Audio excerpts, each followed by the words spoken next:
اگر کسی آدمی کے ذمے میں فدیہ ادا کرنا ہے لیکن وہ آدمی فدیہ ادا کرنے پر قادر نہیں ہے، غریب ہونے کی وجہ سے، اور رمضان کے مہینے میں شدید بیماری کی وجہ سے یا سخت عذر کی وجہ سے روزہ نہیں رکھ پایا ہے، اب رمضان کے بعد قضا کرنے کی بھی امید نہیں ہے اور صحت کی بھی توقع نہیں ہے، بلکہ آخری حد یعنی موت تک شفا ہونے کی امید نہیں ہے، تو ایسے آدمی کے بارے میں تو فدیہ دینے کا حکم ہے، لیکن اگر وہ آدمی فدیہ دینے پر قادر نہیں ہے تو اب کیا کرے گا؟ وہ آدمی غریب ہے۔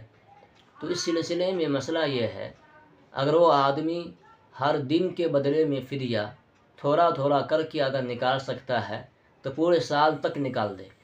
لیکن اگر یہ بھی نہیں ہو پاتا ہے تو اللہ پاک سے استغفار کرتا رہے جب تک کہ اس آدمی کو فدیہ دینے پر حیثیت نہ ہو جائے یا روزہ رکھنے کی طاقت نہ ہو جائے، تب تک کے لیے وہ آدمی اللہ پاک سے استغفار کرتا رہے۔